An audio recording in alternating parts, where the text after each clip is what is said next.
नमस्कार, आप देख रहे हैं खबर बिहार और मैं हूं आपके साथ अजीत।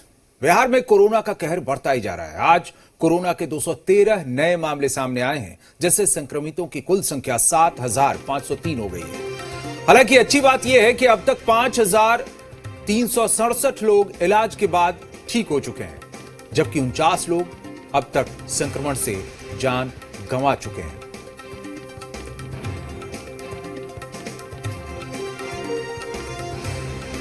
एक 1,45,562 सैंपल की जांच की है।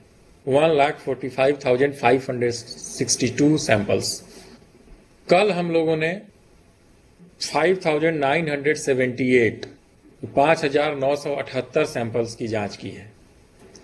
अब तक जितने कोविड-19 पॉजिटिव मामले मिले हैं उनकी संख्या है 7,178 7,178। पिछले 24 घंटे में जो नए मामले आए हैं वो 185 है और पिछले 24 घंटे में जो कोविड-19 से ठीक हुए व्यक्ति हैं उनकी संख्या 137 है। वो कोरोना संकट और अनलॉक 1 को लेकर सरकार की ओर से की गई प्रेस कॉन्फ्रेंस में जानकारी दी गई कि लॉकडाउन में बड़ी संख्या में बाहर से आए लोगों के लिए रोजगार सृजन करना सरकार की प्राथमिकता है। सूचना जनसंपर्क सचिव अनुपम कुमार के मुताबिक बिहार में सीडी रेशियो 43% है, जो अन्य राज्यों की तुलना में बहुत कम है। कई राज्यों में सीडी रेशियो 100% या उससे अधिक है।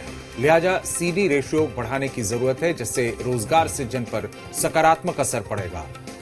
एमएसएमई सेक्टर में भी ज्यादा राशि और पूंजी निवेश की जरूरत है, इससे भी रोजगार सृजन बढ़ेगा।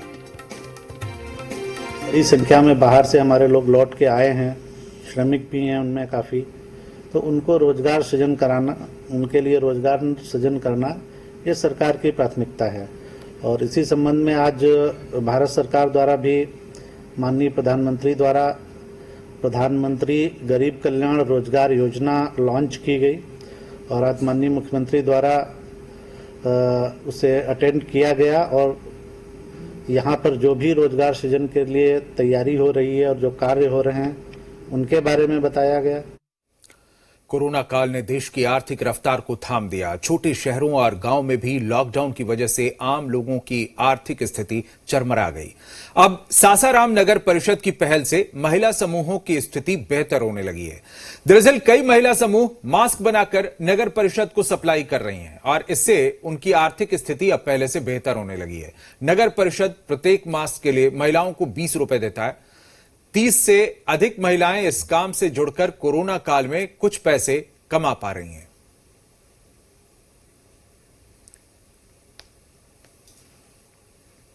सहरसा में आरण गांव के शहीद कुंदन कुमार की आश्रित शहीद की पत्नी बेबी देवी को राज्य सरकार के निर्देश पर जिला पदाधिकारी कौशल कुमार ने मुख्यमंत्री राहत कोष से प्राप्त 25 लाख रुपए और सैनिक कल्याण निदेशालय बिहार सरकार से प्राप्त 11 लाख रुपए यानी कुल 36 लाख रुपए की अनुग्रह राशि का चेक दिया है। जिला पदाधिकारी कौशल कुमार और पुलिस अधीक्षक राकेश कुमार ने शहीद की पत्नी और पिता से मिलकर उन्हें सांत्वना दी और कहा कि जिला प्रशासन आपके हर सुख दुख में आपके साथ है। माननीय मुख्यमंत्री जी का अनाउंसमेंट हुआ था कि जो शहीदों को जो हुए लद्दाख में शहीद हुए उनको 25 लाख रुपए की राहत कोष से 11 लाख अनुग्रह अनुदान से दिया जाए।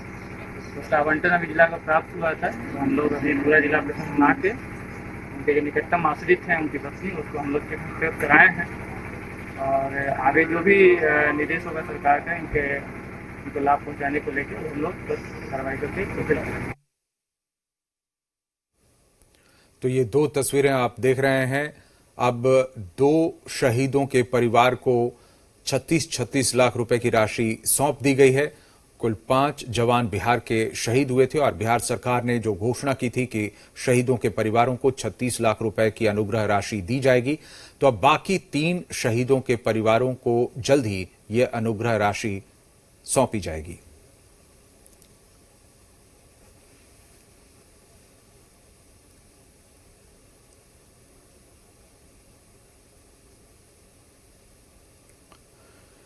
लद्दाख सीमा की गलवान घाटी में चीन और भारत के सैनिकों के बीच हुई झड़प में वैशाली जिले के एक सैनिक नीतीश कुमार घायल हो गए। 16वीं बिहार बटालियन के जवान नीतीश का इलाज सेना के अस्पताल में किया जा रहा है। उनके पिता दूसरी बिहार बटालियन के अवकाश प्राप्त नायक सूबेदार हैं। पिता राम नरेश सिंह का कहना है कि मुझे अपने पुत्र पर, अपने बेटे पर गर्व है। गर्व तो है, सब माने घायल हुआ है, लेकिन मार के घायल हुआ है। सरकार के बारे में जो बताए हैं, सरकार जो कर रही है बहुत अच्छा करे, मैं इसको सपोर्ट करता हूँ। गर्व है सब। इससे ज़्यादा क्या होगा कि मातृभूमि की रक्षा के लिए मेरा भाई अंतिम दम तक लड़ते लड़ते घायल हुआ है। क्यों, पति पर क्यों गर्व है आपको? कि वो देश का सेवा कर रहे हैं। सबसे पहले देश है, उसके बाद ही हम लोग कोई भी है। अगर कुछ हो भी जाता तो मुझे गर्व होता कि मेरे पति देश की सेवा में ये हो गए। चीन से जारी तनाव के बीच अब नेपाल भी भारत को आंखें दिखा रहा है। आशंका है कि चीन के बहकावे में ही आकर नेपाल भारत के कुछ इलाकों पर अपना दावा जताने लगा है और इस बारे में नया नक्शा भी अपने दोनों सदनों से वो पास करवा चुका है। लिहाजा अब नेपाल से सटे भारतीय सीमा पर भी चौकसी बढ़ा दी गई है। तिरहुत जोन के आईजी गणेश प्रसाद की माने तो किसी भी अप्रिय घटना से निपटने के लिए पुलिस और सेना तैयार है। आईजी ने सीमाई क्षेत्रों में रहने वाले लोगों से अपील की है कि वो सावधान रहें।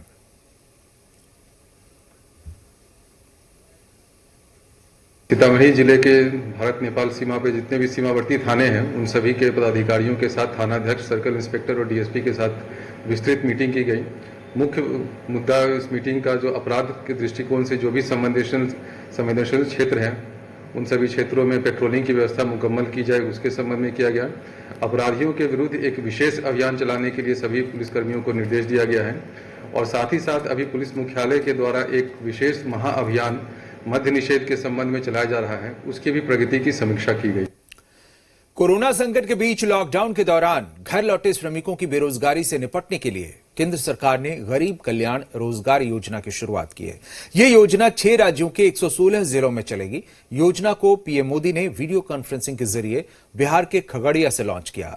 सरकार की ओर से मजदूरों को रोजगार देने के लिए 50,000 करोड़ रुपए खर्च किए जाएंगे।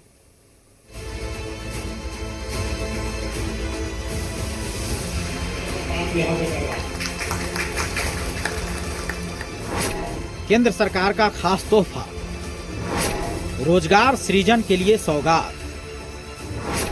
50,000 करोड़ से बदलेगी तस्वीर, काम से होगा गरीबों का कल्याण।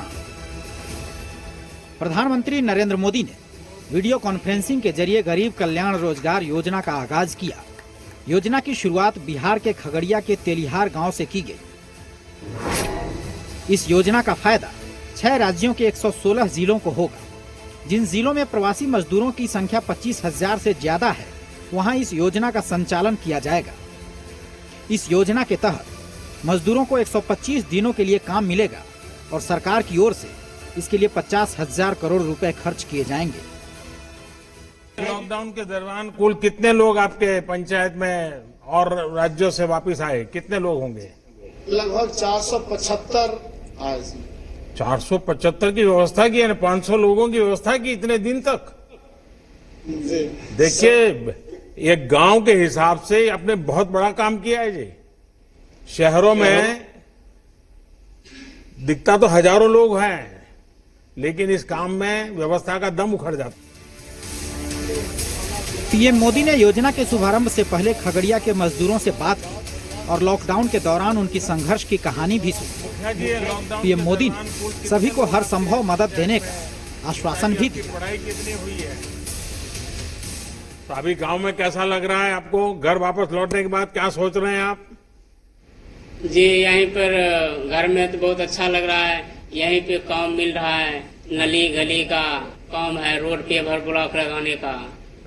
मिस्त्री राजमिस्त्री काम करते हैं यहाँ। मुखिया जी बहुत काम करवा रहे हैं, उसमें काम कर रहे हैं हम। अब ये जो योजना लागू हो रही है ना, इसके कारण तो गांव में मजदूर कम पड़ जाएंगे। इतना काम करना है मुझे, और आप तो राजमिस्त्री हैं, तो आपके लिए तो ढेर सारा काम है। वहीं वीडियो कॉन्फ्रेंसिंग के जरिए पीएम से बात करने के बाद खगड़िया के मजदूर और जीविका दीदी काफी खुश दिखी। नरेंद्र मोदी ने पूछा कि आप जीविका में जुड़े तो आपको क्या है, तो जीविका में जुड़ने से हमको बहुत फायदा हुआ। जीविका में जुड़े तो सरकार ने लोन दिए, बैंक लिंकेज दिए, आईसेफ दिए, इस पर जो है हम ऋण लेकर के इससे गाय बकरी पालन किए, इससे हमको बहुत फायदा हुआ। अपने घर परिवार को अच्छे से चला रहे हैं। बहुत खुश थे प्रधानमंत्री जी बात सुन के। काफी खुश हैं। हाँ, हम भी काफ़ी खुश हैं। प्रधानमंत्री जी इस बात की तो खुश नहीं रहेंगे। माननीय प्रधानमंत्री काफ़ी खुश थे कि इन सारी योजनाओं का क्रियान्वयन अच्छी तरीके से हुआ है और लोग जो बाहर से लौटे हैं काफ़ी खुश हैं। 530 लाख की योजनाएं आज इस पंचायत विशेष के लिए माननीय प्रधानमंत्री द्वारा इसकी शुरुआत की गई है। इसके लाभार्थी न सिर्फ बाहर से आए हुए श्रमिक होंगे बल्कि स्थानीय लोग। इस कार्यक्रम में सीएम नीतीश कुमार भी पटना से वीडियो कॉन्फ्रेंसिंग के जरिए जुड़े। सीएम नीतीश कुमार ने पीएम का धन्यवाद दिया और कहा कि इस योजना से काफी लोगों को लाभ मिलेगा। तो ये खुशी की बात है, कम से कम जो लोग बाहर से आए हैं उन लोगों को केंद्र सरकार की तरफ से ये जो राहत दिया जा रहा है ये बहुत ही प्रशंसनीय है। कार्यक्रम की शुरुआत से पहले पीएम नरेंद्र मोदी ने लद्दाख में शहीद हुए जवानों को श्रद्धांजलि देते हुए बिहार रेजिमेंट के पराक्रम का भी जिक्र किया। के परिवारजनों को भी आज जब बिहार से बात कर रहा हूं तो मैं विश्वास दिलाना चाहता हूं कि देश आपके साथ है, देश सेना के साथ है, देश उसके उज्जवल भविष्य के लिए कृत संकल्प है। ब्यूरो रिपोर्ट, जी मीडिया। और बिहार में विधानसभा चुनाव को लेकर सियासी हलचल काफी तेज है। एक तरफ एनडीए की तैयारियां जोर शोर से चल रही हैं, वहीं दूसरी तरफ महागठबंधन अभी भी एकजुट नजर नहीं आ रहा है।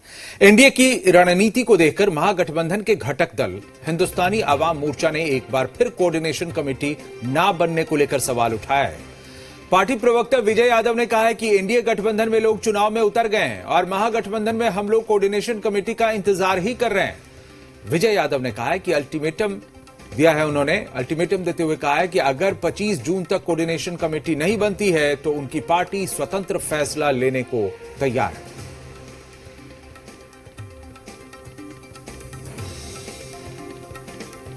यही ना रोना है कि एनडीए गठबंधन में लोग चुनाव में उतर गए हैं, हम लोग अभी तक ले कोऑर्डिनेशन कमेटी का इंतजार कर रहे हैं। हमारे राष्ट्रीय प्रमुख बार बार कर रहे हैं कि कोऑर्डिनेशन कमेटी बनाने के लिए।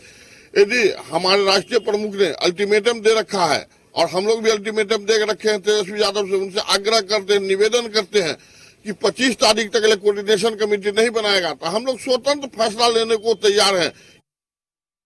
और वहीं महागठबंधन में तनातनी को लेकर एनडीए की ओर से भी बयान सामने आया है। बीजेपी के मुताबिक महागठबंधन में सबसे बड़ी ब्लैकमेलर पार्टी आरजेडी है, तो जेडीयू का कहना है कि बिहार चुनाव में महागठबंधन से एनडीए का कोई मुकाबला नहीं है।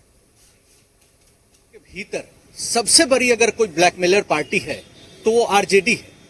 और देखिए 38 साल पुरानी पार्टी, 150 साल पुरानी पार्टी कांग्रेस को जिस तरीके से पीछे पीछे पिछलग्गू बना के घुमा रही है, तो ये महागठबंधन के नेताओं को सोचना है कि उपेंद्र कुशवाहा, जीतन राम मांझी जैसे वरिष्ठ नेता कैसे तेजस्वी यादव के पीछे पीछे घूम रहे हैं। उनकी पार्टी तो एक परिवार की पार्टी है, मतलब परिवार ही उनकी पार्टी हो गई है।